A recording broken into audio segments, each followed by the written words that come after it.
Hello, good morning, happy Monday. Said nobody ever. Said nobody ever. You are tuned into the Ted Manila Information Show, TMI Show for short, because we bring you way too much information. I'm Manila Chan. That over there is Ted Rall. We're going to talk about some spicy stuff today on the show. A couple different angles on immigration, I guess you can say. One of them, the spicy topic, I would say, is how this immigration crackdown is going to make old people in nursing homes really, really suffer the consequences. They're already seeing that in real time. I haven't heard yet, Ted, of any reported deaths yet of grandma. But I'm sure that's coming because this is all just happening. Also related that a federal judge has halted some of this mass migration crackdown, especially that we're seeing in California, right? With ICE just randomly arresting people that they presume are illegal migrants. If you're brown, you must go down. With no warrants. So we'll talk about that. I don't need no warrant. You have dark hair. You have dark hair, little swarthy skin. You must be doing something wrong. Probably. We'll figure out what it is later. Couple stories about like tariffs. Believe it or not, you guys, it's actually a slow Monday, which I guess is kind of a good thing. So we'll talk about a little bit about tariffs and Zelensky meeting with European leaders in Rome this weekend, talking about, Trump now pledging new weapons to him, and how he's saying he's going to rebuild Ukraine and how he's going to strike deep in the heart of Russia. And a couple of those things, that's pretty, I do, all things considered, Ted, I do think that's kind of a slow Monday. Relative to what we've been seeing, like bombing Iran or stuff like that. None of that happened this weekend. So that was actually pretty good, I think. Although we have, very important Clovis-related news. Cats are in the news. Cats are discovering new diseases. So, is Clovis okay? Clovis is fine. No, he's very. He always likes to see his kind in the news, leading the world of science. Yeah, are we talking about livestock? No, one of his cat brothers discovered two. You didn't read the whole script. He discovered one of Clovis's cat brothers discovered two diseases.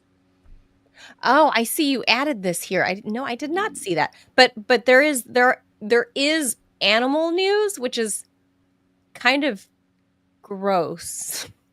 Yeah, as it often is. I'll show you some gross video later. Promises. Gross. If we survive the epic immigration clash. Full disclosure here, the team was already. You've joined, as they used to say in the 1970s. You've joined the program already in progress. Yeah. Things were spicy backstage. Here. As you know, producer Robbie has his position on immigration, and while I believe in reform, I believe you can't go cold turkey with stuff like this, and we'll get into that. So that's what is on the table, on the docket today. So if you don't know, we are live Monday through Friday, 10 a.m. Eastern time. So please be sure to hit the like and the follow button, especially there on YouTube. We're like less than 50 viewers away.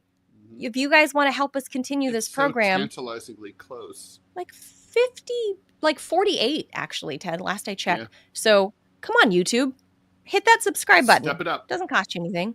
It's not going to cost you anything. And our loyal, if you don't, we're going to find out where you live, and we're sending ICE over to arrest you. Oh my God, we're going to make a false ICE claim. Eat your grandmother, because that's what they do. Going to make a false ICE claim. And I guess these days, you can just say, the new swatting. Hey, icing is the new swatting. It is. Just ICE everybody. Yeah, there'll be some migrants there doing some migrant stuff. I saw some brown people over there. Yeah, they're doing some brown stuff with their skin. It's like, you got to go over there and rape them and kill them. It's like, all right. Those ICE guys, man, they might be. Are they raping and killing them? Ugliest dudes. They're really like the Deliverance guys. Like, they're really like, the boy, you got a pretty mouth. They're those guys. They're so piggy and inbred looking. Oh man. Awful. But are they really raping though? I think that's probably. I would think so. I mean, think about it. You know what? We always find out later. They want. Nobody cares about the victims. They got their mask on. They have no access to lawyers. Yeah, a lot of them are young women. What do you think happens? Yeah. They got all the ICE dudes have masks on. Nobody can see who they are. Yeah. And we always find out later, Ted, that remember during the Obama years when kids in cages were happening and nobody was talking about it, then because we all loved Obama, right? The media just loved him. And then we found out he literally was, even with everything Trump is doing, which is crazy and a lot of it's really disgusting, he's only deporting at a third of Obama's rate. Can you imagine a third? And what we found out later during the post-Obama autopsy is that we found out that all of these women were being raped in these cages. Yep. Children were being diddled, and there was no adult supervision anywhere for these children. So a lot of these people that are supposed to be minding the migrants were being deep inside their migrants that they were supposed to be taking care of. And there was no media outrage even post Obama era autopsy, Ted. It just kind of happened. People revealed that it happened. News admitted it happened, and then they just moved on. Well, no, look, if Obama does it, it's not wrong. By definition. It's true. If Obama jumps the subway turnstile, it's not wrong.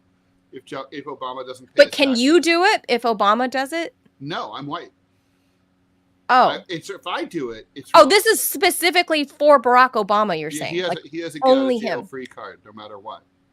Oh, okay. Remember how Richard Nixon said, famously, Richard Nixon said, well, if the president does it, it's legal. Well, that wasn't really true for Nixon. That's why he had to leave early, because he was white. But Obama. Ah, I see what you're saying. Okay, but so it's only a free pass for Obama, and because now that Trump is a white male doing it. I don't know if it would have applied to Harris. I'm not sure, because I think it would. The chick thing is either like double. No, like indemnity, she's not only like, biracial, but she also has the vagina, we presume. But that's often, that counts against. That's if she identifies as a woman, Ted. Oh, I think she. Yeah, she identifies that. I mean, she's clearly a lady.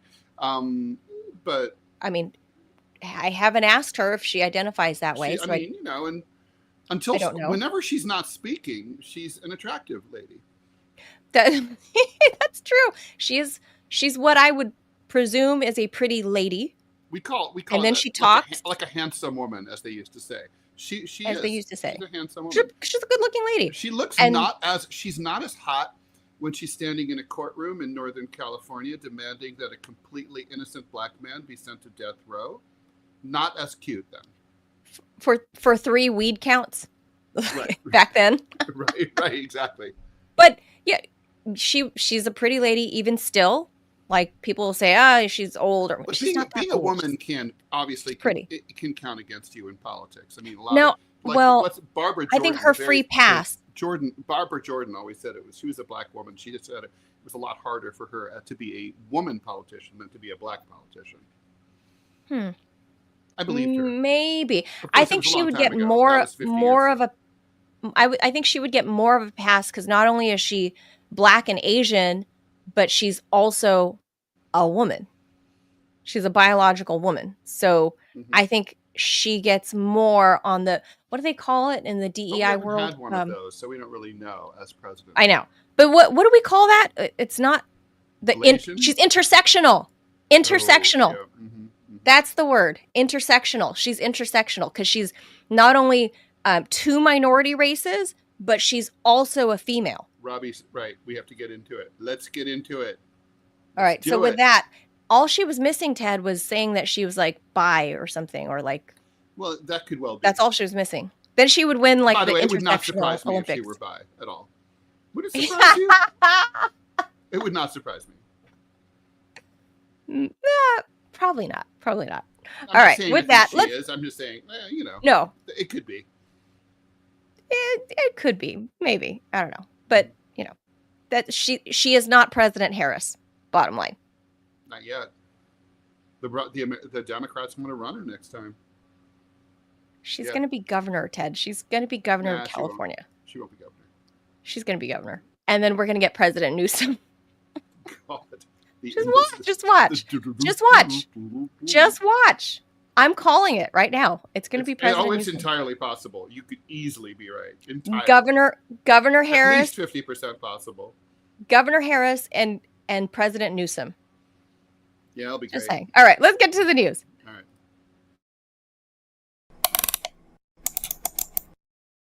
Transparency, I do not want to talk about this very long because tariffs bore me. Yeah, I'm bored to death with it too. But it's news. Just FYI, Trump announced 30% tariffs on the EU and Mexico over the weekend.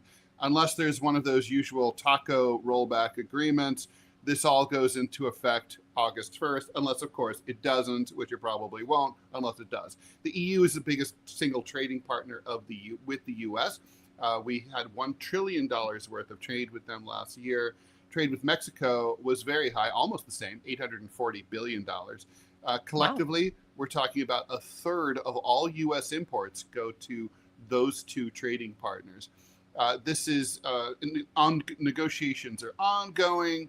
Trump said that if the EU tries to retaliate, then the U.S. will simply increase their tariffs accordingly and proportionately. The EU said that it will delay any countermeasures that were initially planned to go into effect tomorrow until early August. Trump has threatened tariffs on dozens of countries, of course, in his attempt to reduce the trade deficit of $1.2 trillion last year and to bolster manufacturing. A 90-day pause on the tariffs expired this week, and 3 countries, the UK, which is not part of the EU anymore, Vietnam and China, have all agreed to either new arrangements or to a truce. Those deadlines for the other countries has also been extended to August 1st. So it's basically like kick the tariff can down the road shtick, it seems to be getting. I mean, look, I think it's important to give the president, even though I didn't vote for him, credit where it's due, and clearly he's getting his way on tariffs in a lot of respects, and this approach seems to be getting some movement that really we hadn't seen before he came along. Not even in his first term, he didn't do any of this, but it's working. I don't know that trade deficits per se really don't seem to have any economic impact at all. The trade deficit is like a meaningless number. But I would like to see, of course, I'd like to see more manufacturing and more jobs here in the U.S. This won't hurt. I'm not convinced. I don't know how much it will help. I just don't know the answer to that. When people say, that's an expression like, oh, I don't know if this will work, and they really mean like, I don't think this will work. When I say I don't know, I really just don't know. I don't know. Yeah, it's because it's unprecedented. So all I know is prices of goods will go up. I don't know ultimately if the tariffs stay in effect. If the tariffs happen, the prices of goods will go up. I don't know if ultimately how that will help the economy if your dollar doesn't go as far as it did 2 years ago. Inflation. It'll increase inflation. Right. So with that, I think that's going to cause the immediate pain for Americans. But there are countries that are like pushing back, like for example, Brazil. Lula has already said, like, if you're going to impose this on us, we're going to impose reciprocal on you. Mm-hmm. So there are some, I think there's a lot of talk, especially out of the BRICS nations, because a lot of those BRICS countries do a lot of trade with the U.S. and they are devising something that we're not privy to because Trump, remember last week, lashed out at BRICS. So he has to know, some intel that BRICS nations are planning some sort of resistance to his tariff plan. We don't know exactly what that is yet. They haven't revealed what it is, but they're obviously working on something. Remember we were pitching the name BRICS bucks because they were working on their own BRICS currency, like the euro. That's a long way off, but right. Yeah. No. But the fact that they're even pitching that idea, I think makes Trump really uncomfortable. BRICS is in the very early stages. It's basically where the EU was in the 70s when it was called the European Community. And oh God, I remember that. Yeah, and they were trying to figure out what they were going to do together. It was only under Mitterrand and Helmut Kohl in the early 80s that then France and Germany got together and created the EU as we kind of know it today. With a unified currency and all that. So it takes time. I think things could move faster now, but still. I think they have to because Trump is so erratic. It's going to take, no, I mean, I think the thing is it going to be a political union? No. What it's going to be is looser. They're going to reduce trading restrictions. They're going to reduce tariffs between each other. That's the first step. And then, moving, but you can imagine how radical it would be, for example, for the ruble and the yuan just together, or the renminbi, whatever you call it. Can you imagine? To be just those two alone, and the Indian rupee, let's say, to be unified, just those three countries, it would be massive and a huge undertaking. Well, we covered last week that BRICS does account for over 40% of global trade. So that would be massive if BRICS really got traction much faster. The logistics of it would be tough because, like, for example, the ruble doesn't trade freely across all currencies. The yuan certainly does not trade freely. Right. It's basically a state-controlled. Remember, the Saudis. Currency. The Saudis already agreed to take the Chinese yuan. Yes, and the rupee it trades only. It does not trade freely with all other countries either, and it's a weak currency. So, well, for the Chinese, that's already a huge win for them. What, a year or so, 2 years ago, when the Saudis agreed to sell oil in plus a monetary yuan? union, the EU is exposed. The EU has exposed the dangers of a monetary union. So, like with the whole pigs crisis, Portugal, Italy, Greece, and Spain. Yeah. Because the problem is when you have a monetary union, basically the richer countries end up having to prop up the poorer countries, and That's right. and an economic crisis can spread like a virus. So whereas like let's say Italy had been fucked up, and then like it would have been in the past, if the Italian lira tanked, no one in Berlin cares. But now this is why Vladimir Putin, Ted, is like, yeah, Ukraine join EU. Please go ahead. As a cartoonist, I like seeing those political cartoons on the front page of the newspaper where they belong, the way God intended. Yes. Yes. Whoa, what's with these eyebrows? Look. Whoa. Polish guy. Maybe that's the look in Poland. He's obviously, I think Robbie would be deeply concerned by this guy, that he might be harboring illegal migrants in his eyebrows. Maybe that's the look in Poland, Ted. Don't judge. Yeah. Don't judge. This is the look in the EU, okay? Good-looking man. Polish guy. I'm going to say he does not, this man does not make me reconsider my heterosexuality at all. He's a Polish economist, Ted. This is the look. I'm on team hetero 100% This is a Polish economist, and maybe this is the look that they go for. But that's beside the point. He ain't it. That's beside the point. The whole thing here is with the EU, and as you were saying, if you become part of an economic union in the way that the EU is, where you join your money, then the richer countries, you got to kind of prop up the poorer countries.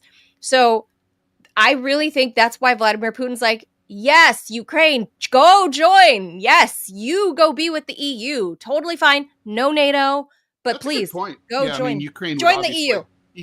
Look, Ukraine would obviously not be one of the richer countries in the EU.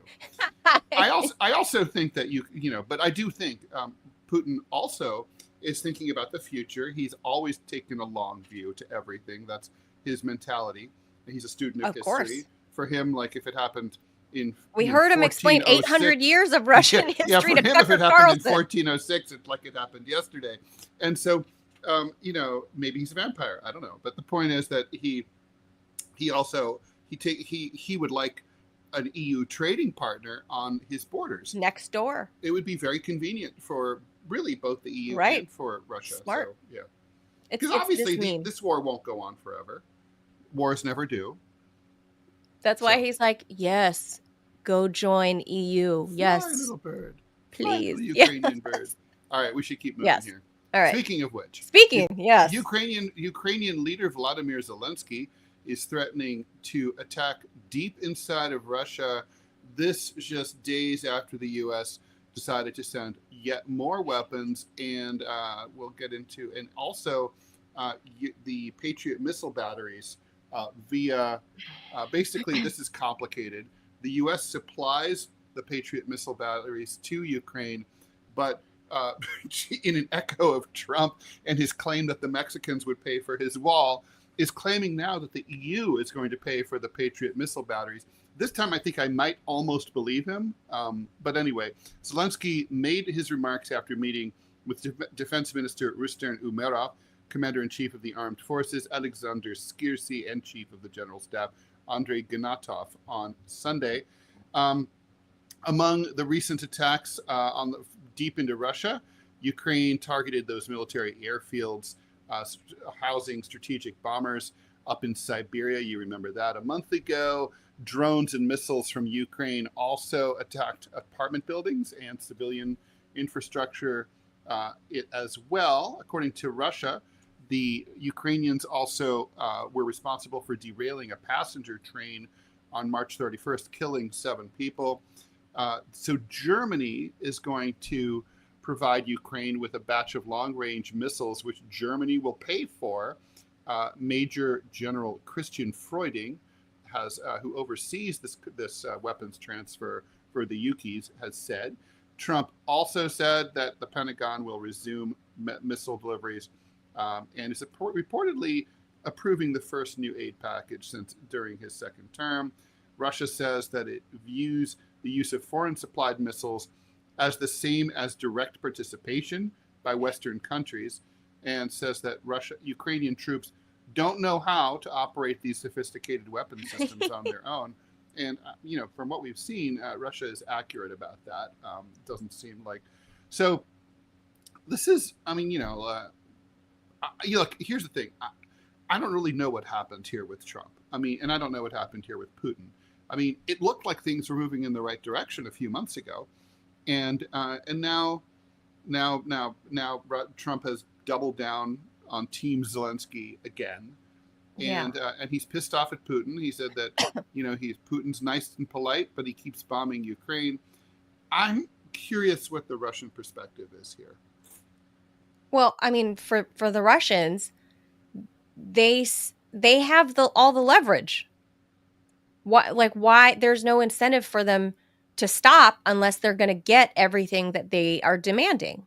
It's plain and simple. If you're winning a war, well, who's saying no to the Russian demands? Yeah. Mm-hmm. Zelensky and the United States has been flip-flopping back and forth. Well, I guess the point is that the U.S. I guess my point here is that Zelensky, of course, is saying no, but the U.S. Of course could. The U.S. could, and in my view, should tell Zelensky either that's right. do what is required here, or we're out. To end the bloodshed, right? But they don't. Whatever has happened to Trump in the last, 6 weeks or so, coincidentally, the coincidental time frame with like the Epstein news, the breakup with Elon, it was like the breakup with Elon sent Trump over the edge, and now he's gone the other direction, including on Ukraine, and he's suddenly like, oh, Vladimir Putin's making me mad. Well, a month before that, you were kicking Zelensky's ass out of the White House. So it's like, the thing is, Trump doesn't have any strong personal beliefs or position to fall back on, right? It's whoever's whispering in his ear. And in this case, I'm going to say Lindsey Graham with that sweet Southern drawl, whispering in Trump's ear. And now he's like, we're going to send more Patriot missiles. We don't even know if it's the whole battery kit or if it's just missiles or whatever, but he's flip-flopping on that. No way the Ukrainians can run those. No way. Yeah, that's right. They don't. They have some limited experience because Biden did provide a Patriot a couple. I don't know, something like up like after 4 or 5, like after 2 weeks or something, right? It was like gone. Yeah. So they got some operational use. Yeah. The Yuki's got some operational use. It's like giving your 16-year-old. It's like giving your 16-year-old a Camaro. It's not going to last long. Yeah. Right. That's basically what happened. Biden gave it to them. They got a little limited action out of it. They got some training on it, and then it got blowed up. So I don't know. Trump's supplying some more. He just said the other day, and this is I don't know, 48 hours maybe 72 hours prior to this most recent soundbite of Trump saying, Putin talks nice in public and then he bombs the hell out of Ukraine at night. He talks nice during the day and then bombs the hell out of Ukraine at night.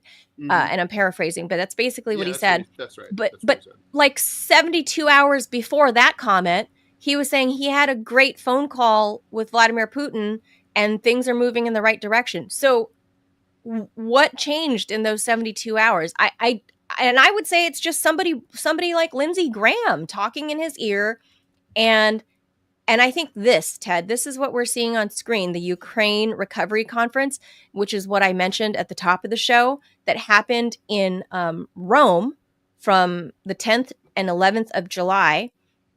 This was a whole conference about the EU, about how they're going to do the whole recovery, rebuilding, whatever, rebuild, reduce, reuse, or whatever in Ukraine, that they're going to recycle Ukraine somehow. So I suspect there's something to do with that. From my understanding, BlackRock said that they're out in terms of like the rebuilding efforts of Ukraine. But now it may appear to be that some European entities are interested in making deals in a post-war Ukraine. So I think what we're looking at is them trying to bide some time until they can figure out exactly what the 5, the 10, the 20-year plan is in rebuilding Ukraine. So Trump has to, bide some time and, hey, here's some Patriot missiles. Go have fun with that, kid. Mm-hmm, mm-hmm. And I think that's what we're looking at is they're biding time until they figure out the highest bidder. And I mean, that's really all it is. I really think that's all it is. It's brass tacks of money. That's it. Total transparency. I'm bored with the Ukraine war. I want it to be over. I'm bored with the topic. I'm bored. I'm annoyed with Trump. The one thing I liked about Trump the most was that he promised to bring an end to this insanity. That's right. And now he's not doing that. So maybe he can go bomb himself. I'm done with the whole thing. It's like that was the one. That was like the one thing that I thought, well, there's a chance here, because if I look at Gaza, either way, had it gone Harris, had it gone Trump, whatever, both of them were going to be on the side of Bibi. It didn't matter, right? So it's like, okay, the one differentiating factor between these two in the Uniparty was that Trump was talking about ending this war, whereas Harris is like, Slava Ukraini. Right. Yep, but this guy sucks. They're all the same. All right, let's move on. But look, Ted. Look, Ted. Look at what he's. Look, Ted. What? Ted, look what he's wearing. Ooh, he's wearing things with buttons now. Ooh, could cuffs be far behind? He's wearing. Could collars be far behind? Don't know. It's like a new man. Yeah. He. Yeah. He's. I really hate this twerp. I just said so. Jinx. All right, let's move on. Let's get to it here. Nursing homes who have already been struggling to recruit new staff are now dealing with Trump's attack on one of their few reliable sources of new workers, immigrants. Facilities for older adults and disabled people say that the sporadic loss of employees who've had their legal status revoked by Trump has already been a problem, but now they think it's going to get even worse. We feel completely beat up right now. That according to Diki Katau, CEO of AG Roads, which operates nursing homes in Atlanta. About a third of their staff is made up of foreign-born people from about 36 countries. The pipeline, he says, is getting smaller and smaller. 8 of his workers are expected to be forced to leave soon after having their temporary protected status revoked. TPS lets you stay and work in the country legally if your home country is unsafe due to civil or unrest or natural disaster. And under Biden, the TPS covered over a dozen countries, including countries like Venezuela, which actually isn't dangerous, and Haiti, which is dangerous. Those with TPS represent a tiny minority of AG Roads staffers, but Cato says it'll be very difficult, if not impossible, to replace them, and he worries about what comes next. Nearly 1 out of 5 civilian workers in the United States is born overseas, according to the BLS, the Bureau of Labor Statistics. But as in construction, ag, and manufacturing, immigrants are overrepresented in these nursing homes. More than a quarter of the estimated 4 million employees, nursing assistants, home health aides, personal care aides, and other so-called direct care workers are born overseas, according to a nonprofit called PHI, which looks at this stuff. The aging of the boomers is, of course, going to create more demand. BLS says there's going to be more growth among this sector than any other job by 2032. They expect 820,000 new positions to become open during that time frame. Nursing homes, assisted care, home health agencies, and similar elder care outfits, we're counting on immigrants to fill those jobs. So Trump is definitely throwing a wrench into the gears here. COVID, of course, also made a lot of workers quit those jobs. Some places are starting to see employment normalize to pre-pandemic levels, and now this is happening. Some in the industry have watched in frustration because he decided to loosen stuff up, at least in terms of his words. We don't know if that's actually going to happen, and say that he was going to go easy on deporting employees of farms and hospitality industry. But apparently they're not. He doesn't have that same kind of view when it comes to nursing homes. And so also what's happening is it's really hard to get legal people licensed now under Trump. According to Mark Sanchez, COO of United Hebrew, that's a nursing home in here, not far from me in New Rochelle, just north of New York City. He says this process has become really complicated. There are lines upon lines upon lines, and now they're saying I'm going to go to Canada and I'm going to go to Germany, and they're welcoming me with open arms. Long care term workers are routinely lured away, not just by hospitals and doctors, but restaurants, stores, factories, etc. Half of the average nursing home staff turns over each year. That's crazy, according to federal data, making the attraction and retention of every employee vital to their operation. Well, okay. So I have thoughts about this, and I know Robbie has thoughts about this, and we should probably get into it. This is, it's a major nursing homes. We talked a little bit about this before the show. Are a highly extractive job, sector of the economy. So technically speaking, on the books, they have very low profit margins, very low, like less than 1%. But the reality is that the actual profit margin is really quite high. They have all sorts of sleazy, hidden ways of basically redistributing their financial books to make it look like they're barely making money and they can extract money. Like, for example, they will sell off the land that the nursing home is on and then lease it back at an inflated rate. And the new owners, the corporate owners of these facilities will then extract that money. Basically, look, I went through this. My mother died in a nursing home 5 years ago in Ohio. And I had to pay $7,000 a month cash for my mom to be taken care of. So, that's $84,000 a year cash. In New York, where I live, you need to earn probably about $110,000 to $120,000 before taxes to pay that. It's insane. That's Ohio. Okay, it's much worse in more expensive state like, say where you are there in DC or here in New York City where I am. So the point is, and it's only gotten up. I'm sure it's more expensive in Ohio. Meanwhile, these people are making minimum wage, right? Like in Ohio, right. Like they're making like $8, $9 an hour. Here in New York, they're making barely $15 an hour. The money is being extracted, and I gotta say, I don't have a lot of sympathy for this industry. I think they could afford and should afford to pay better wages for what is a very important job, taking care of our parents. And like I mentioned, right, like if you're paying $7,000 or more a month to have your mom taken care of, I gotta say I was incredibly unimpressed. There's almost no staff. You walk around, if you need anyone, there's no one available. It's not that their fault. Every nursing home is understaffed. They don't hire enough of these people. They don't pay them well enough.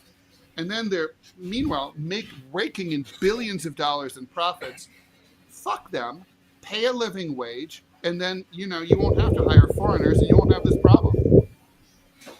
But they're never going to pay a living wage as long as you can import workers who will work for pennies on the dollar from all over the world. That's the point. That's the issue that I have with it, right? We were talking about this before the show. Like Manila was saying, you got to take it slow. You got to take it incremental. You can't just blow it up. A transition period. We've been transitioning since the Reagan amnesty in the 1980s. It's been 40 years. How long would your transition period be? I don't know. At least you would need at least a good few years. We've had a good 40 so far. Because I mean specific to this industry. I disagree, because if they have 50% turnover annually, then by definition, well, you got to raise the rate, the wages. You could do it in a year. They're churning through 50% of their workforce anyway. They would need, but the thing is, they would need to raise the wages. Like I said, my dad worked at a nursing home part-time before he could fully be accredited to be a social worker, because, another scam is like the U.S. education institution, right? Like the institutions of education, they didn't recognize all his college credits from Laos. So even though he had what was tantamount to a master's degree, he couldn't become a social worker. So he had to work his way through. And in order to do that, he took up a job at a nursing home washing dishes. So I actually grew, like, as a small child, I remember kind of going with my dad sometimes to see what the care facilities were like, and they're abysmal. And there were people of all different stripes there that worked there, right? In positions of either it's nursing or, you know, like the LVNs or whatever, that are caring for all the old people there. And I remember thinking it was so sad and depressing being there, because there were old people calling for help. And sometimes I would, and this is the 80s, I would wander in and kind of just start talking to old people and start holding their hands and stuff. And they were so happy. And I remember seeing all of this, and it was really sad. My dad, as I got older, we talked about it. And it was because, to your point, yes, the wages are super low for this industry. It doesn't matter, you know, whether you're a citizen or not. The wages are super low in that field. So it drives a lot of other people from wanting to go into this field, because it's heavy on your heart. I mean, granted, my dad was a dishwasher, so he didn't have to, you know, actually physically care for these elderly people, but I saw it. And those were impressions that were left, that were, you know, impressed on me very young, and it stays with me now, you know, and at 45 years old, it stays with me. Right. But when you reflect on this, you can't just take away. The problem here in this story that you're talking about is that ICE workers are literally coming and snatching up the aid workers, the care workers, and the care workers that haven't been snatched up. And these aren't illegals, by the way. These are people that are on TPS. These are people that had legal papers to get a job under the Biden era. Okay, so look, that right there's there, so many right of them, there, and they are illegal. Trump went and changed it. Trump went and moved the goalposts. You can't just leave these people unattended and uncared for. You're going to cause unnecessary harm and death and suffering of old people. That's unfair to them, unfair to their families. Like, that's inhumane. You can't just pull the rug out, right, from all the people that are caring for grandma. That's just not right. Okay, so this is the same. This is literally the same argument, and this is what I was saying to you before the show. Stop thinking with your heart, start thinking with your brain. Those are two very different things. This is the exact same argument that that big corporations and the government are making right now, who are championing your position, which is, by the way, Team Kamala Harris. So you should have voted for Harris instead of Trump, because you are literally talking her talking points right now. The issue I voted for Trump because he was talking about ending the war in Ukraine, and you know that. And immigration is a part of it. And immigration is a part of it. Differentiating factor. Well, let's just assume that Trump's a liar, because he is. He's not going to end any wars in Ukraine. The Russians are going to tell him to piss right on off, because they have. So let's deal with the topic.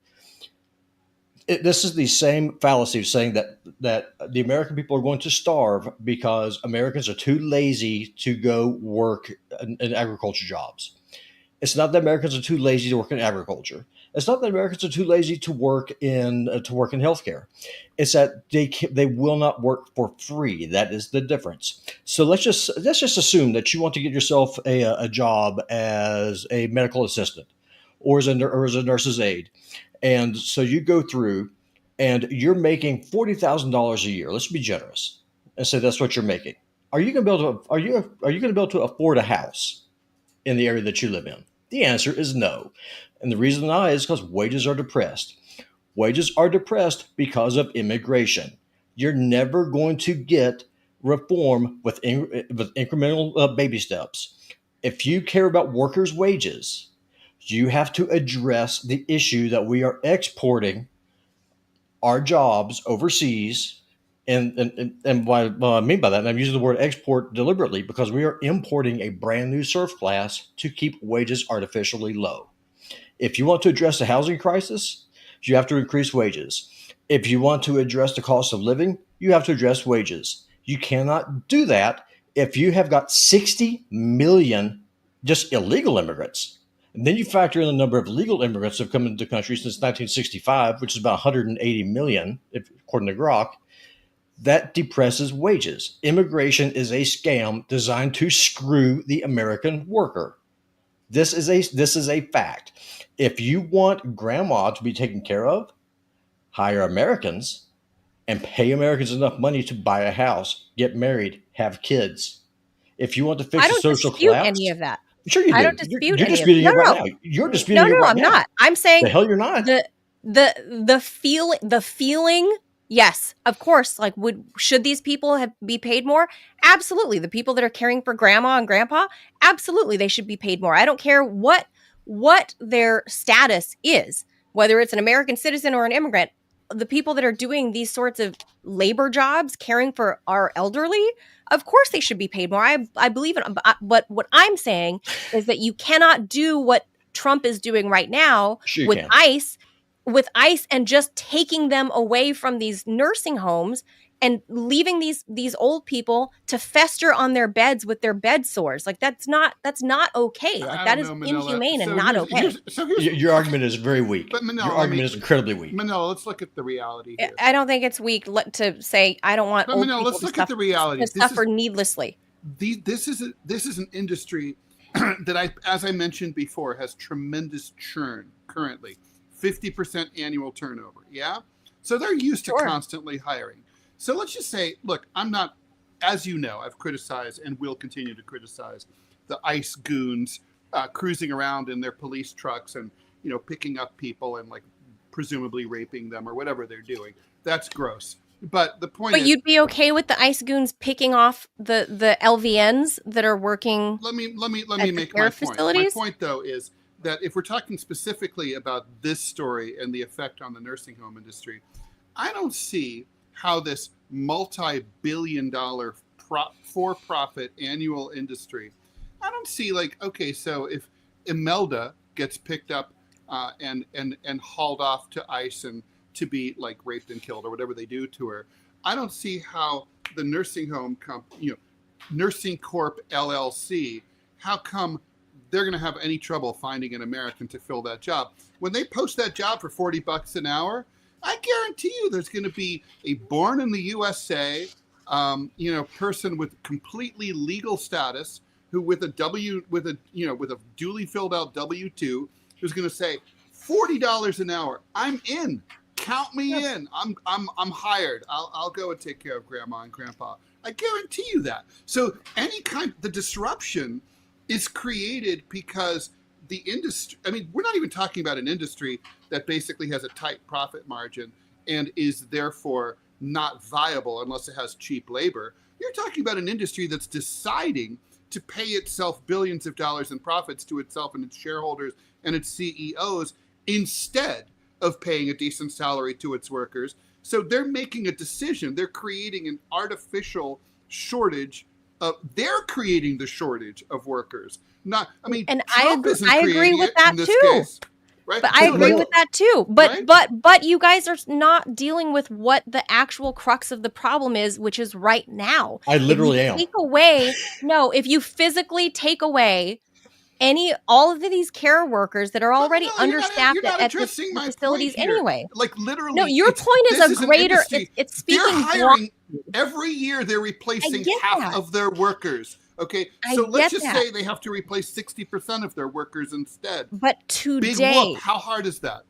Okay, we're talking about like today. If what's left of these workers that are there at these care facilities, whoever is still there a year from now that are not churned, go on Indeed and post a listing. You're going to get responses tomorrow, right? But what I'm saying is disappearing these workers today is bad and inhumane for the old people in the home. So we're discussing two different things here. For a couple of days, okay. For old people, you've seen, Ted, with your mom in the nursing home. I watched my grandma languish in a nursing home because we're all working. Literally, if someone got picked, we would have to go take shifts.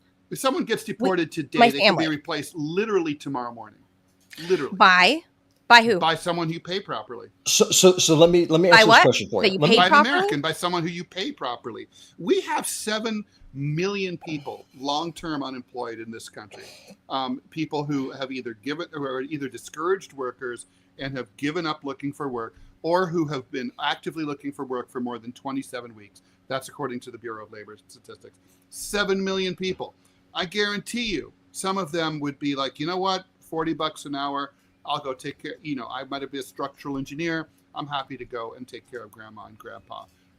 You pay them well. They're going to show you can hire Americans. This is not really a skilled labor thing, okay? I mean, it's about picking people up who have fallen. It's about like moving people around. Minding old people. Yeah, so they don't get their bed sores. It's easy to train people for this job. It's not hard. So like, I don't understand. I mean, seriously, if someone is swept off by ICE today, they can be replaced tomorrow morning. You just have to pay. I mean, there's not a shortage of people.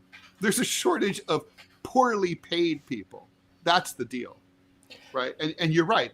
Americans don't want to take these shitty, low-paid jobs. Yeah. Americans can't afford to take shitty, low-paid jobs, so they don't. So let's just kind of put this into perspective. Which job is more demanding and more meaningful? Why do the migrants do? Well, let me just point something out here real quick, and then I'll answer your question about migrants. First of all, which job is more demanding and more rewarding, working as a barista at Starbucks or being a nursing home aide? More fun is barista. More fun, sure, correct. Yes. So I don't know about rewarding either way, but okay. So do baristas earn these things called tips? I think working in the nursing home is more rewarding. Of course it is, but this is the point that I'm trying to make. Why would you go work, to Manila's point, in a high stress, high physically demanding job like working in a nursing home when you get paid the exact same amount working at a coffee shop? Yeah, flirting with cuties. This is the problem. The barista actually, if you figure in their tips, make more. Fact check me on this. Go ahead, do it. I will win this argument. True. I win this argument by superior facts and belligerency. And they get free food. And they get free food. And yeah. They get free food. Yeah, they feed you. They feed you on your shift. Yeah. So now, what does the migrant get out of it? First of all, the migrant who gets to come in, if you pile 15 or 20 of them up in a trailer and they're all just pulling their resources, that they are here for whatever reason it is, but they are doing their own little version of crowdfunding. Whereas if you are, say, I don't know, 18, 19, 20, 21 years old, you're trying to get into the workforce and you want to get married, you want to have a family, you're never going to do it on those wages. That's the point I'm trying to make. And it's kind of like what we talked about before the show started. The reason why feudalism died in England is because of this thing called the Black Death. It wiped out the worker pool. So for the first time, the workers actually had leverage. That's and true. They were able to then dictate their wages. Over 50% of the population was gone. Correct. And so once labor is scarce, which labor is always scarce, the problem is that now we're importing the entire freaking third world. Once you restore the value of labor, a lot of the problems we are facing as a society go away. I have to say, I'm on Team Robbie with this. I do not, obviously, in case that wasn't clear already, I do not understand, as long as you have, if your unemployment rate is above zero, why you're not hiring Americans for every single job. I don't. But you should be. You should be. And that's the point I'm trying to make. Now, if your unemployment is if you have zero unemployment, and everyone who wants a job has a job, and and then there's still openings, by all means, import people. By all means. Let's put it this way. I don't disagree with the ultimate goal, the ultimate outcome that both of you guys are painting. I'm completely in agreement with that. But you're not. Robbie, stop telling me what I am. I'm telling you that the way you get there cannot be sudden, and it would be cruel to pull the rug out from all of these people that are being cared for. That is my point. You're arguing two different points. Manila, I'm conceding to both of you that I agreed with you. That I agreed with both of you. The disruption. I agreed with both of you. But there's no disruption here because literally, okay, let's say the immediate disruption. At Happy Valley Nursing Home USA, let's just say, Ismelda's been picked up and she's gone. Literally, she can be replaced tomorrow morning. So it's no different than Ismelda went on vacay for 2 weeks. Actually, that's more disruptive. No one's going to fill in for her while she's gone. I mean, you certainly can replace these workers quickly. These are not workers that need to be sent for a doctorate degree to be trained. You don't have to wait 6 years or whatever. They're not lawyers who have to go to law school. I don't think it's as quickly as you think it is. And then of course you need to do all their background check. It takes weeks. It takes weeks to replace people. And in the meantime, I guess you have critical care old people. So how are you critical care old people that are a long time? I mean, you have critical care old people that need to be turned every half hour so they don't get bed sores. And some of them already do. I mean, it's literally they can die at any moment, any day without proper care. If they don't get their meds given to them exactly at the right dose at the right time, they don't get turned. They don't get. They're fragile. So you can't weeks to get 1 or 2 new workers in, not only trained but get their background checks. I mean, I'm just talking logistically. I don't disagree with either of your ultimate points and outcomes of what we want to see happen in this field. Believe me, I've seen this stuff firsthand, and new workers, my dad's friends that work there, I get it. I know. But the problem is you have to be able to somehow force, not only by moves in Congress to bring some sort of, you can't put caps on it, right? Because we're in a capitalistic country. You can't say, okay, Sunrise Nursing Home, you've reached your limit of how much profit you can bring in. How do you force these companies to? That's the easiest. That's the question. That's easy. That's easy. Right. That's the easiest part. Higher wage, minimum wage. I get that. But you're not going to do that. You can also follow my theory as written in my book, What's Left, available in stores on Amazon and Rall.com. And you can nationalize every single vital sector. I've always argued that even in a capitalist society, anything that is essential, food, shelter, healthcare, etc., those things should all be run by the government, not other stuff, but those things. Well, obviously, elder care is an essential service, okay? People have to have it, whether they can afford it or not. So the point is, this industry should be nationalized and run by the federal government. Send Zelensky fewer bombs, and let's just take care of our old people. You know who else does this? Oh, every other country in the world. What does France do? What does France do with their old people? They do have nursing homes, but most old people have home care. So they send someone to your house to do your dishes, cook for you, clean your house, administer all your care. And if you're really a total wreck, they send you to a nursing home. That is, wait for it, run and owned by the French Republic. So it's all part of the national healthcare system. It's free. That's the way, and it's run by the government. It's every other country on earth does it this way. Mexico does it this way. Cambodia does it this way. So how do we get from where we are to what the French Republic is doing? You can nationalize this industry. You just say, the U.S. government now owns this. You guys have already proven that you're assholes. You don't know what you're doing. Fuck you. We're taking you over. The end. As someone who works in healthcare, I can already let you know that the government effectively controls the healthcare system, because if you take Medicare or Medicaid funds, then you have to follow the government's rules. If you don't, you get cut off and you get economically destroyed.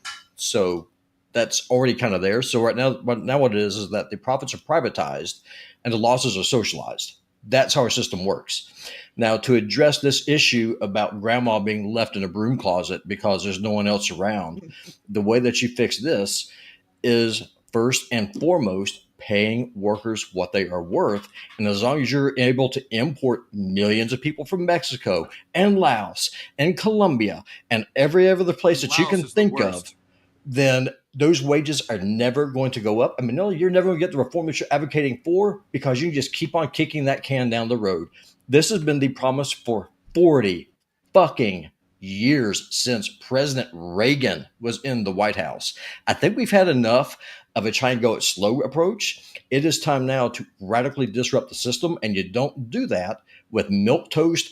Oh, my heart bleeds for you, little person. I'm going to bring you in all the migrants that you need. No, you end it now. That's how you apply pressure. Clear, I think that everybody who's here and has not committed any crimes should be able to stay, and then we should close the border completely. But that's a different topic, and we've talked about it before, and we'll talk about it again. we're just focusing here on the nursing home staff shortage. So, I think I have, this is a problem that the nursing homes themselves can easily resolve without any government intervention. Just hire people. They can do it tomorrow. It's like when people say, "Oh, I can't afford to sell my house." Why? Of course, or like, I can't sell my house. Well, you can sell your house. You're just choosing not to sell your house because you don't want to drop the price enough. It's like I can't hire enough workers. Oh, really? Did you offer $1,000 an hour? No. Well, then you haven't really tried, have you? Oh, I can't afford to pay $1,000. Well, that's a different question. Don't say that you can't. You could. Maybe you can't afford it. Maybe you don't want to. But this is a sector that is not trying.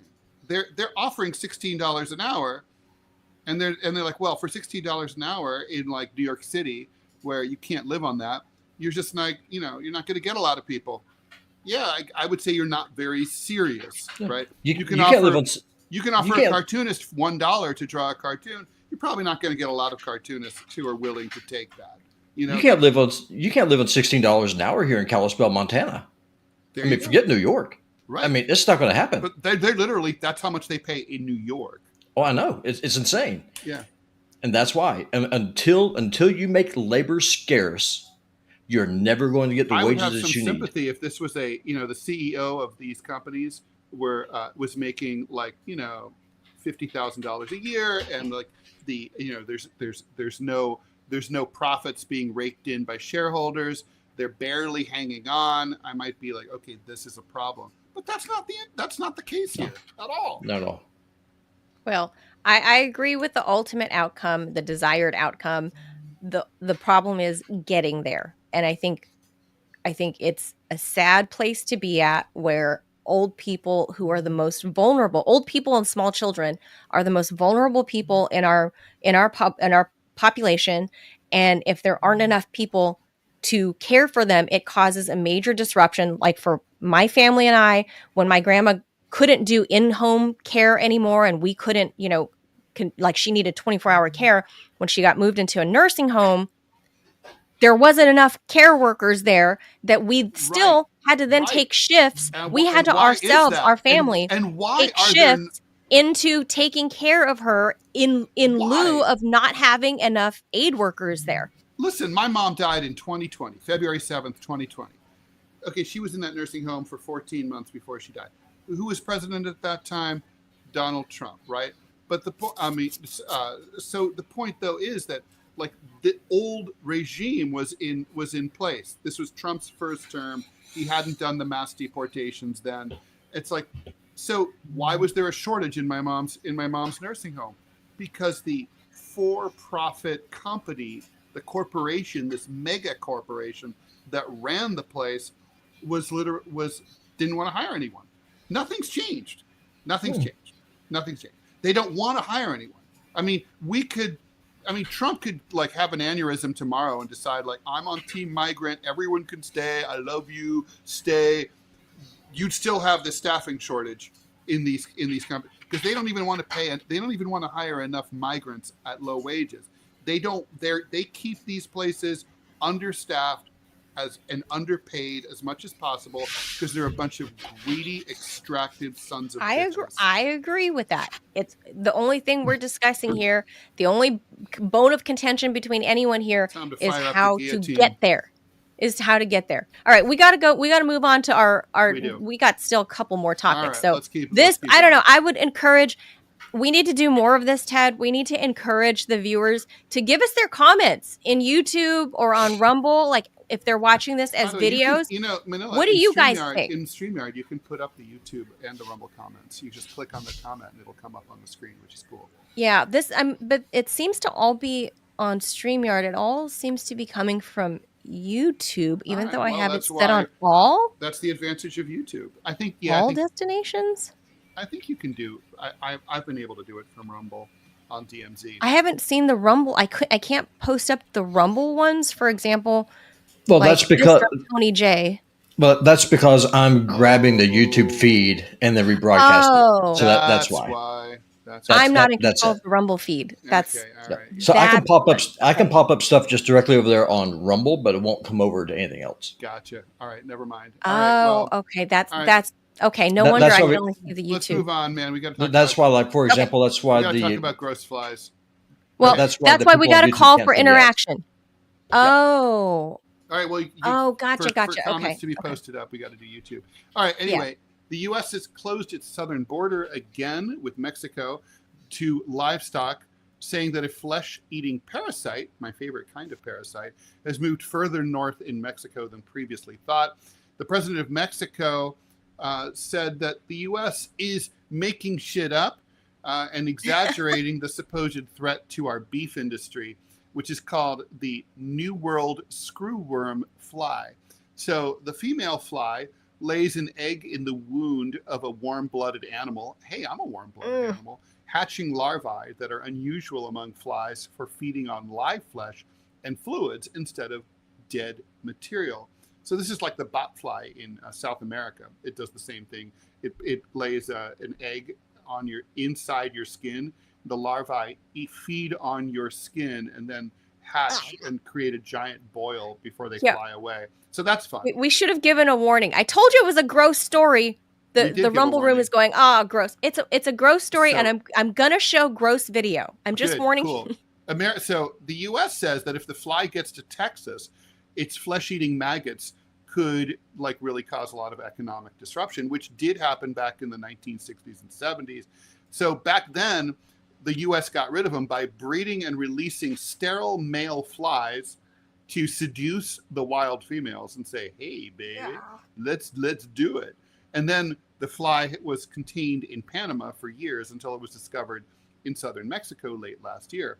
The U.S. closed the border with Mexico to imports of cattle, horses, and bison in May, but then on June 30th, it reopened 3 ports of entry.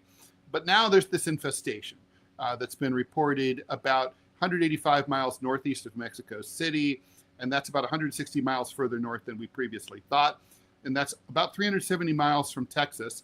The U.S. has promised to be vigilant. Department of Agriculture Secretary Brooke Rollins said in a statement on Wednesday, 3 weeks ago, he announced plans to combat the parasite.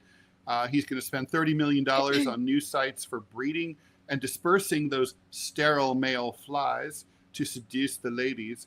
Once released in the wild, the male flies would say, "Hello, ladies," and then they would cause them to lay eggs, but they wouldn't hatch because they're sterile. And then the fly population would die out, like happened in the 1970s. The USDA is hoping to stand up a new fly factory in southern Mexico by July 2026. There's a job I want to work at. I want to work at the sterile male fly factory to supplement fly breeding at an existing outfit in Panama. It also plans to open another one in southern Texas for holding the sterile flies imported from Panama so that they could be released in the United States along the border if need be. So, yeah, that's good to hear that they're taking care of that. Also in gross and strange news, Pepper, who you may know is a pet cat who currently lives in Gainesville, Florida, has helped a scientist discover a new viral strain, and now he's done it again.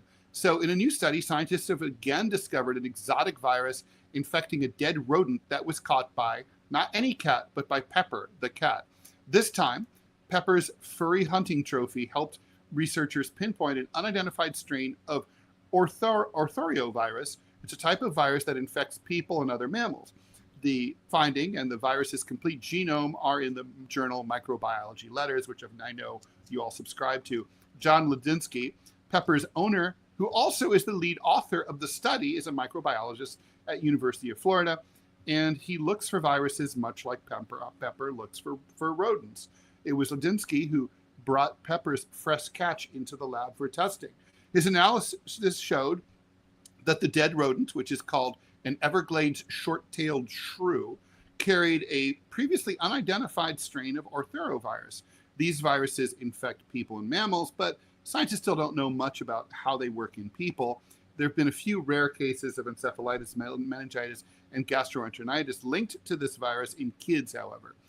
This strain is officially known as Gainesville shrew mammalian orthorovirus type 3 strain UF1. Rolls right off the tongue.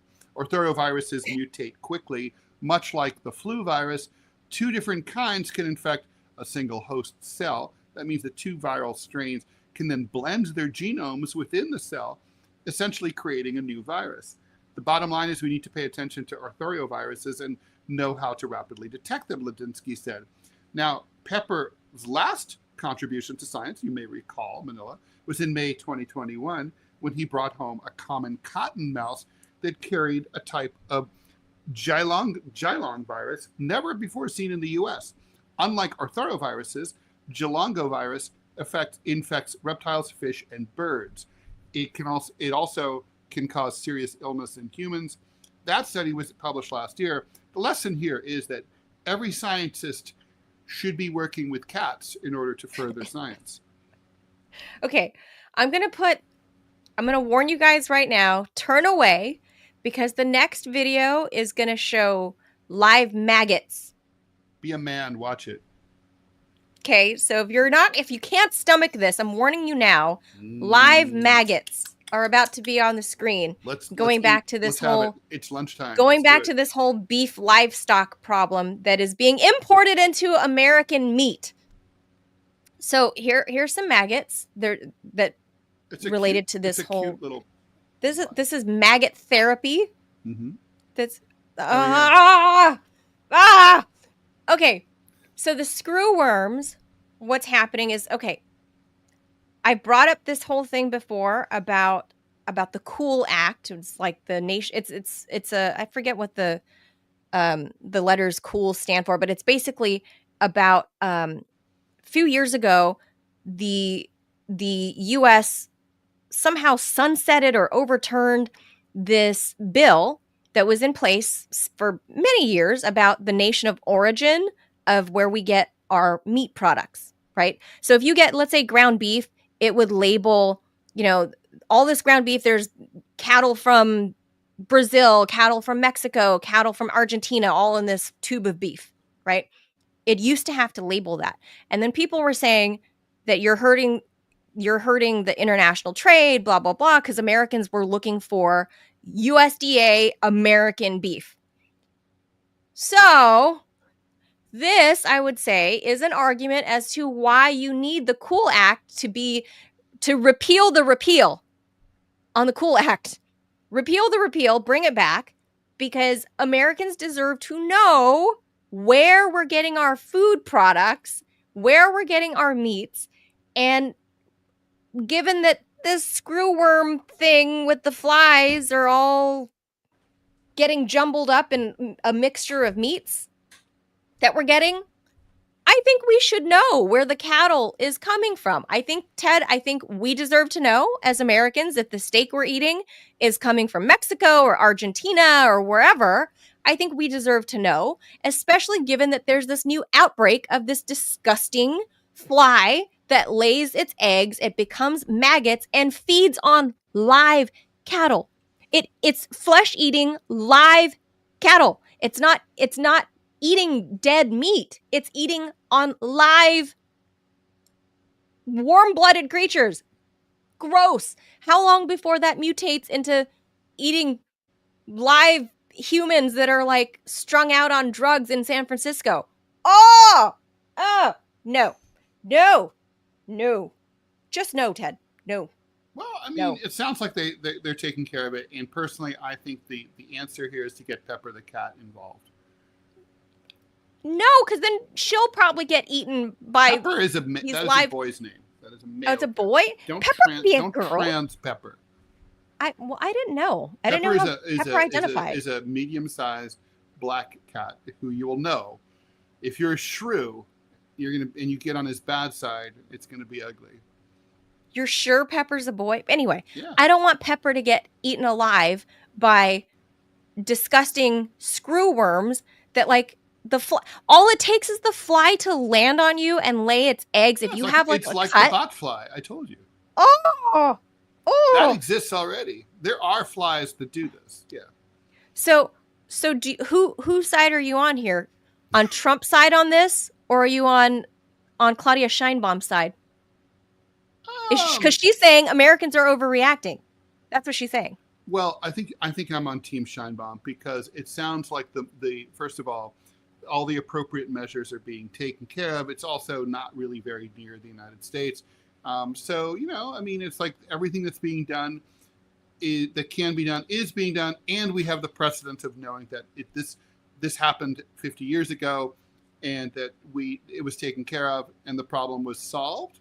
So therefore, I would say, of all the things in the world to worry about, this one is not like really that big a deal. It just grosses me out about our whole entire food supply system. It just...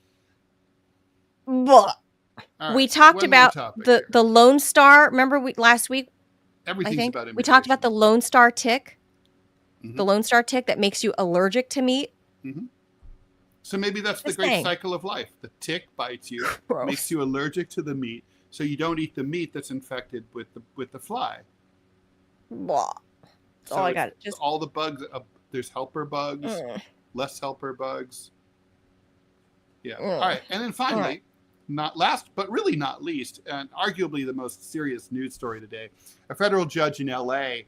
has ordered Trump to stop those ICE sweeps in which the judge said that federal agents have been indiscriminately arresting people simply because they're brown. Since early June, agents from ICE, Border Patrol, and other federal agencies have been running around LA and other counties in Southern California, arresting thousands of people in what civil rights lawyers said in their lawsuit last week was unconstitutional and an extraordinary campaign of targeting people based on nothing more than the color of their skin. In her order, Judge Mame Awusi Mensah Frimpong of the U.S. District for the Central District of California said there's a mountain of evidence to support the claim that agents are arresting people solely based on their race, accents, or the work that they're engaged in. That's a violation against the U.S. Constitution's Fourth Amendment protection against unreasonable government seizure. The seizures at issue occurred unlawfully, the judge wrote, so she issued a couple of restraining orders, one that makes it illegal for immigration agents from stopping people without reasonable suspicion that they specifically, not just because of the way they look or whatever, are in the country illegally, and that the other requiring those same agents to give people they arrest immediate access to attorneys, something that has also not been happening.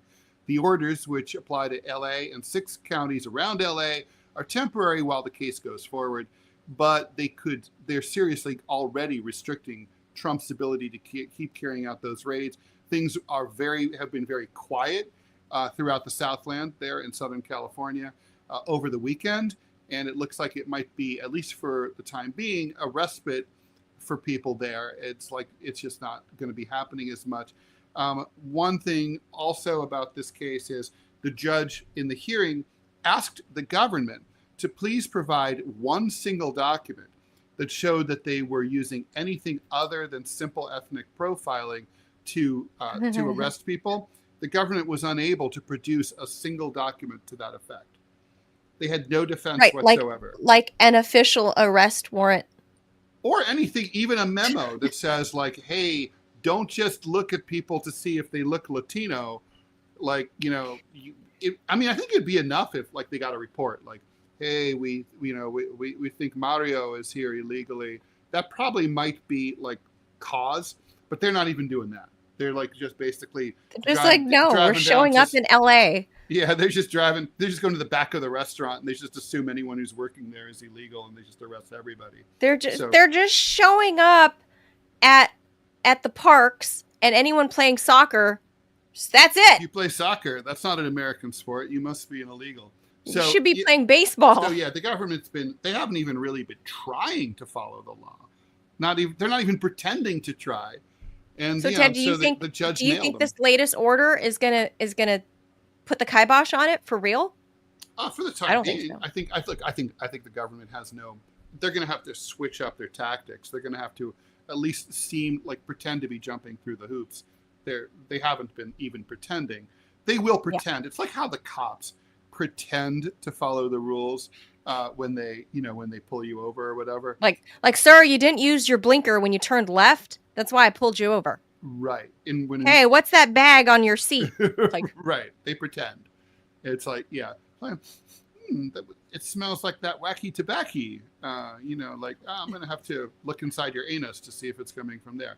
So, yeah, there's definitely, but the that cops, smell is the flesh-eating maggots, Ted. It might be that. They pretend. But ICE doesn't even pretend. The pretense hell, they don't even is gone. pretend It's to not be even ICE because they're not even like, they don't even have ID. I They're love not the even fact that badged. when the other day, like, they were, Christy Nome was asked about that, and she said, no, they're identified because it says ICE on their little rented vests. I'm like, that's not that I can buy at the local swap meet. Yeah, okay, so I'm a political cartoonist, and you know how a lot of political cartoons, everything's labeled, right? Like, Yeah. you know, like the ship of state, you know, or whatever. So if I just label like Clovis, ICE, can Clovis go out and arrest people? I mean, I guess so, under her doctrine. If you put an ICE badge on his collar, yeah, then that's it. He's good. Then he's ICE. I mean, that's just like, that's He's ridiculous. That's not ID. Sorry. If that's ID, then I should be able to like write Rall on my shirt and just go to the airport and get on the plane. Look, I'm Rall. Look, me. I'm labeled. Hi. This me. You be me. This me. I'm me, Rall. Rall, look, I labeled. Yeah. Hello. It's like, or if the evil flesh-eating live flesh-eating fly comes and everyone's like, oh, you're an evil flesh-eating fly, he can write on himself, label, not flesh-eating fly.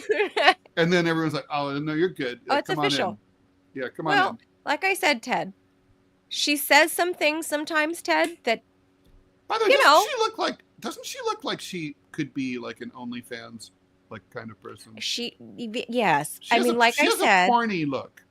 She does. Like I said, it's a good thing she's a pretty lady.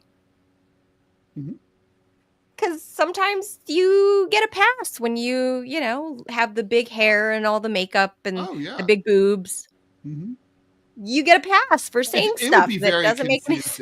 Like, it would be so confusing. Like, if you're a guy, a straight guy, and you're drunk and you're at a bar, and then like Christy Nome hits on you, and you're going to be like, wow, she's hot. But then you're like, oh, but she's also the devil.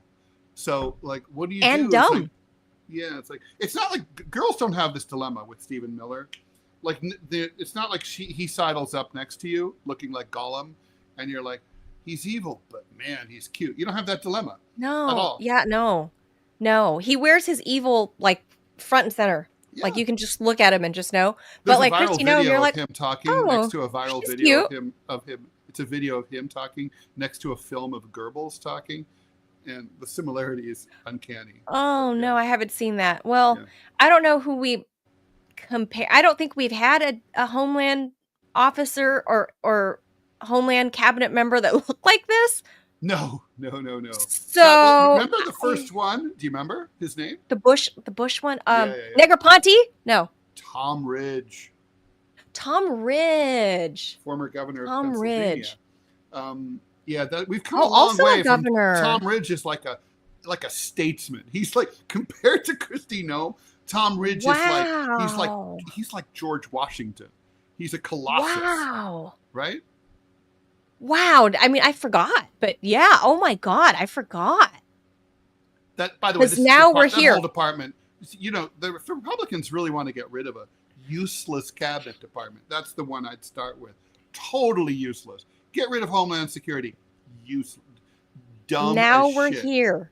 We went from Tom in the span of roughly 20 years since Bush 2 created Homeland Security. I can't stand the name. Can't stand it. It's like such a Nazi Homeland name. Security? Homeland. Anything involving Homeland. That's not an American word. That is a Nazi word. Like, here in the homeland, the fatherland. It does sound like it could be. But I mean, just look how far we've come in the short span of 20 years, Ted, that we started out with Tom Ridge, and we're here at Christy Nome, who is wearing, like Louboutin high heels and tight jeggings, right? With her caked on makeup and false eyelashes to run around doing ice raids and like bouncing around. Like, freeze, ice, freeze. Right there, freeze. We're going to arrest you. Illegal. Is she married? I have to look up. I think she still is. She was cheating with Corey right. Lewandowski. Oh, they had an affair. I don't know if their marriage has survived. I never looked it up. I never followed up. I don't know. But at the time, Brian Nome is in fact, wait, he's still married? He was the first gentleman of South Dakota before all this. Yeah. But after the Lewandowski scandal, are they still married? I never looked into it. I don't technically, yeah. Mm-hmm. I'm looking. I think Lewandowski is still married to the. He has a very very ordinary looking dude. Well, Ted, his wife looks very nice, like a nice lady. Who? Ted. Does he know? No, Corey Lewandowski's wife. Oh. Yeah, according to Wikipedia, the source of all things. She looks like a nice lady. Claims that she's still married. So, well, I don't know. You don't see the former first gentleman of South Dakota out with her anymore. I'll just say that much. So since that affair, the news of the affair broke out like a year or two ago, you kind of don't see Mr. Nome with her. So I don't know. All I know is we see her running around now with her, Prada high heels or her Louboutin heels in jeggings and jiggling around, walking around with these guys in cowboy hats and guns, and she's playing ice. So this is we've become our own parody, is all I'll say. We went from Ridge to Nome, and in the short span of 20-ish years. My, how far we've come. That's all I got to say about that with her. What's funny is that Corey and her husband don't look that different from each other. Really? Hold on. I got to pull this. Now that you say that, the audience... Corey's uglier. Hold on. Hold on. But wait, they're not Corey, it's not like they're a different, really big, different type. You know what I mean? Like... Okay, let me look. Let me just, before we sign off, okay. And then, what's Kristi Nome's husband's name? Kristi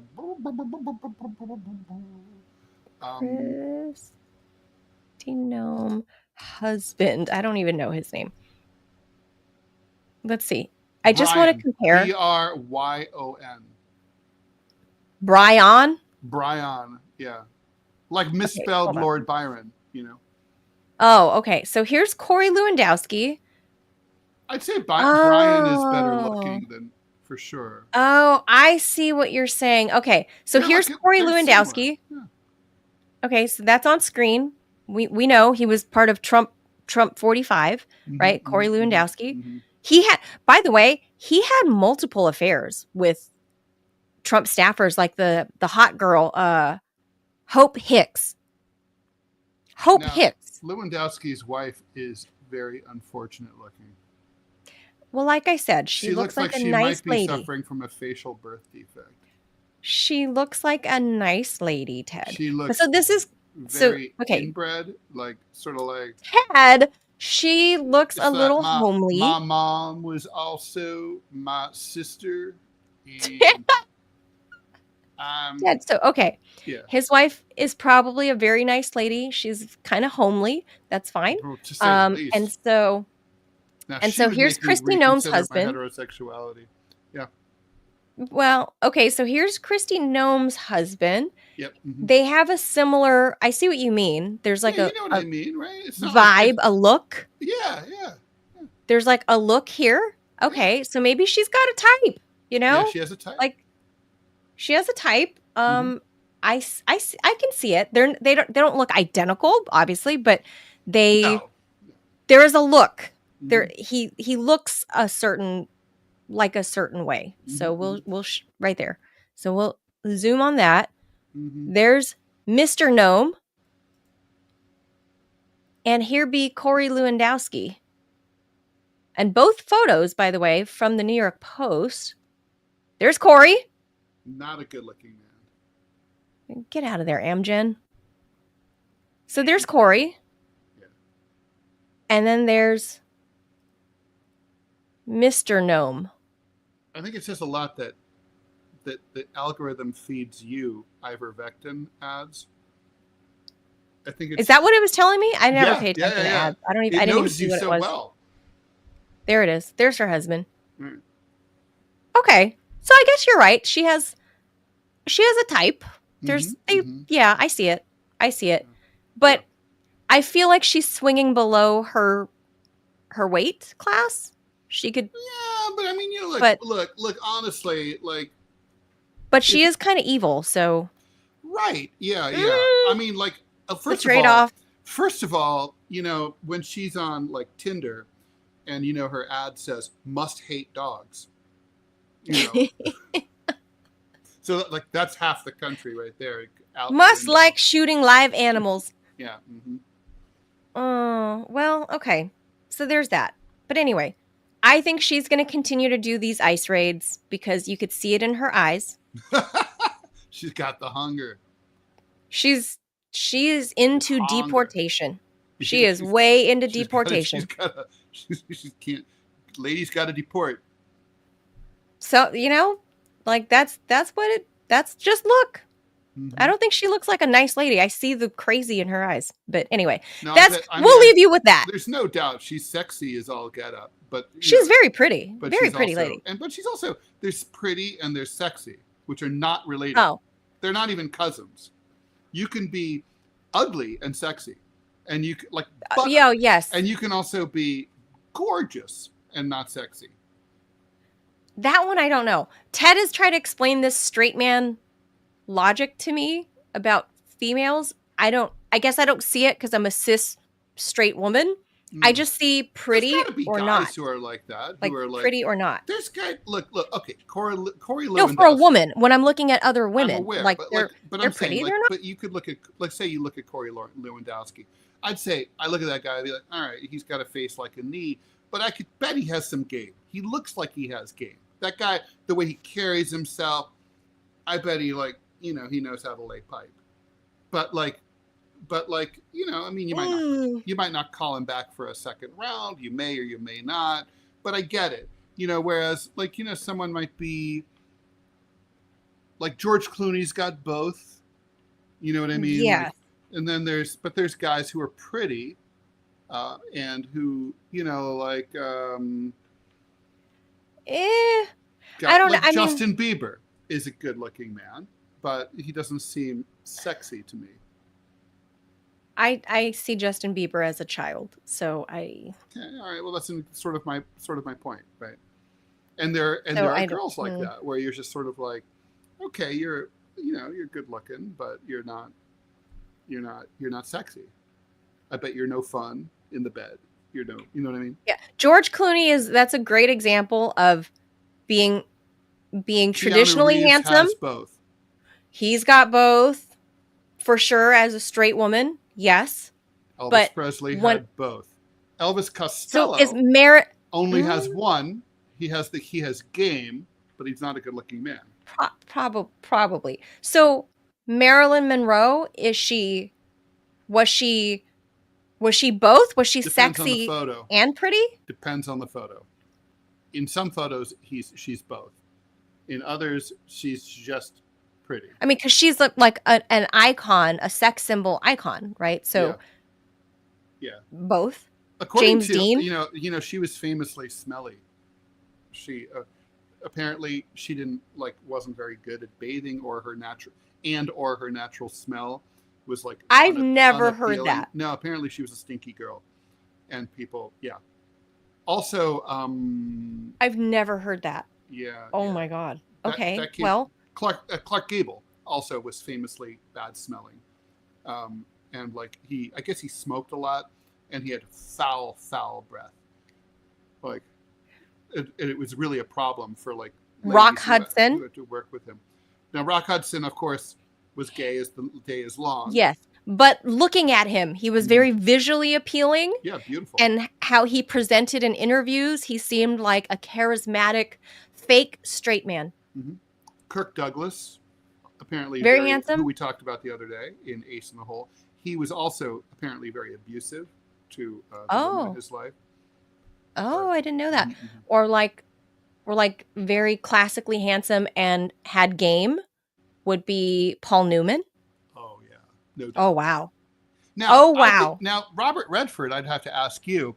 He seems like he'd be prettier than like having game. But I think that but might the problem be is a lot of really pretty or very pretty and handsome, polished men. A lot of pretty men didn't need to have game is because the panties were being flung at them. So they never learned the game. They never learned how to like be suave. No, yeah, women were just going to sit on his face, obviously, but like that's because he was, like it's like Brad Pitt. Yeah, it doesn't have to try. He didn't have to try, so he didn't have to learn to be suave. She thought that Brad Pitt looked dirty. And he was, and I told you I have friends that were I have friends that confirmed all of that were stuntmen with him and about how gross and actually kind of an asshole. But that's not shocking. Yeah, that he's kind of an asshole to work with. Although it seems like he's become nicer. With age, maybe. Well, after having been abused by Angelina. Oh, maybe. I mean, I told the story of how Angelina got him away from Jen Aniston. The ball clutching and face. I mean, that's hard to resist. Got him. As a guy, that's hard to resist, right? I mean, she corners you and clutches you by the balls. I mean, that's the thing. And lick your face. So men are kind of like, and this is something we could do an entire like Rumble Premium. By the way, we're late on Rumble Premiums. We are. But like, basically, so girls don't have like a button. Like you can't. There's nothing a man can say or do to or touch or anything on a woman that just like like Trump was like, if you just grab them by the pussy, none of that's true. There's no magic thing that you can do or say. Even like that is not sexy. That will to like women. Even like I have $100 million.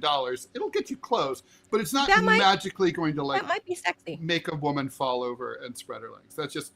But men, we all have that button. Like we have a button. And like basically you can walk up, so the woman can just flip the switch. You can like there's certain things a woman can do, particularly physically, but like you can go to the Dalai Lama, the Pope, anybody, and they're just gonna. You're gonna tell me some weird shit like Angelina Jolie did to Brad Pitt would work allegedly. On any man, no matter how shove much and pin him, no matter how much grab him by the balls, no matter how much and how loyal lick his face. This is no one talks about this. I've never heard anyone talk about this. This is just true. Okay, I'm breaking news here on the TMI show.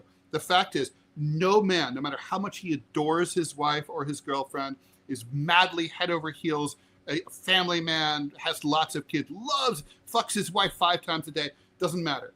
Does not matter. If a woman does that, even she doesn't have to look as good as Angelina Jolie either. He's gonna probably 99% of the time succumb.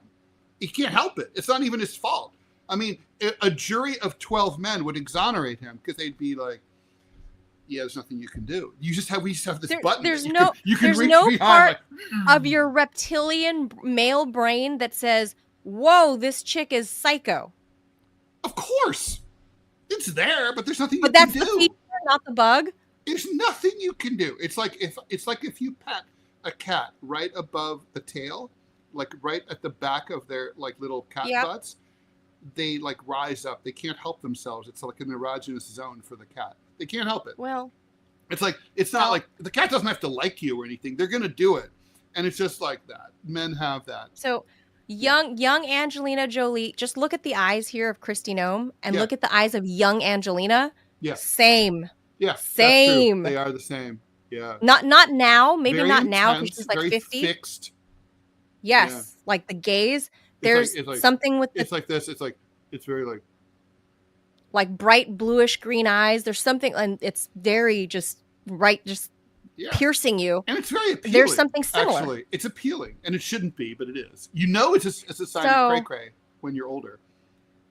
Well, she's not like that now, but my point with Brad Pitt was that he had apparently, according to the people I knew that worked with him on several movies, confirmed he's stinkeroo. Woo! Woo! Woo! Woo! what my friends told me. It's just, woo! When you're practicing fight scenes and the dude hasn't bathed for several days and he's got his armpit, your head is stuck in his armpit. He wasn't really into it, yeah. But so that's These confirmed days I'm by several of my 3 times friends. a day because it's like incessant heat. I'm like myself. So there's I that. gross myself out. Yeah. And then Brad apparently didn't have to do anything to lure women because he's Brad Pitt. Yeah, right. He didn't have to come off smart. He didn't have to come off congenial or anything. But conversely, I hear that Keanu Reeves is humble and quiet and smart and sweet and nice and kind, and he looks like that. Just saying. Yeah. And he bathes. Yeah, no, well, Team Keanu. Keanu is, Team of course, Keanu. a completely different thing. All right, we're way overdue. We need to way over, but that's a fun way to end Monday. These shows this show is 40 minutes too long. We should be aiming for. We need a timer. All right, that's a fun, nice way. Anyway, no, that's a fun way to end. We have to no end the Monday. self-control. That's Oh God, Ted, Alec X49 on Rumble says, unfortunately, Ted is right, and every guy knows it. That's right. Every guy knows it. There's no exceptions to this rule. You men are disappointing. This is true about straight men, gay men too. Disappointing. It's just that it has to be a cute guy hitting on them. Not even a cute guy, just a guy. Men are just, it's not like, and it's like, so when I hear those kind of stories, I'm like, I'm not sure you can really characterize it as cheating because you can't help it. It's like, it's not your fault. You're saying this like a reflex when you go get your physical and they tap your knee. Exactly. You can't. Yeah. So if you are you a knee slut because your knee goes forward? Are you a bad person? You're just alive. I mean, oh my God. Women are like, oh, I have so much self-control. You don't have self-control. You're just hard to seduce. That's all. I'm not buying this. I'm not buying it. All right. Well, okay. That's going to do it for us. Do a poll of every dude you know. Trans dudes, anyone. Doesn't make any difference. It's always true. So if I say somebody if it's a trans dude, it has to be like someone who was born a dude. Yeah. Like a trans lady. Okay. Yeah. I think that's what makes you more than just an animal, is that you have willpower and decision-making ability. Let me put it in terms that I'll translate for you and then we'll go. It's like chocolate. No woman can resist chocolate. Okay, that's weird. I like savory. I don't really care for chocolate. All right. Well, normal women. I'll take a plate of buffalo wings over chocolate ice cream, chocolate bars. Give me some buffalo wings. Okay, well, I'm gonna have to. I don't know if there's any. I don't know if there is any magic thing that will just with women maybe. But we don't know. We're a difficult creature.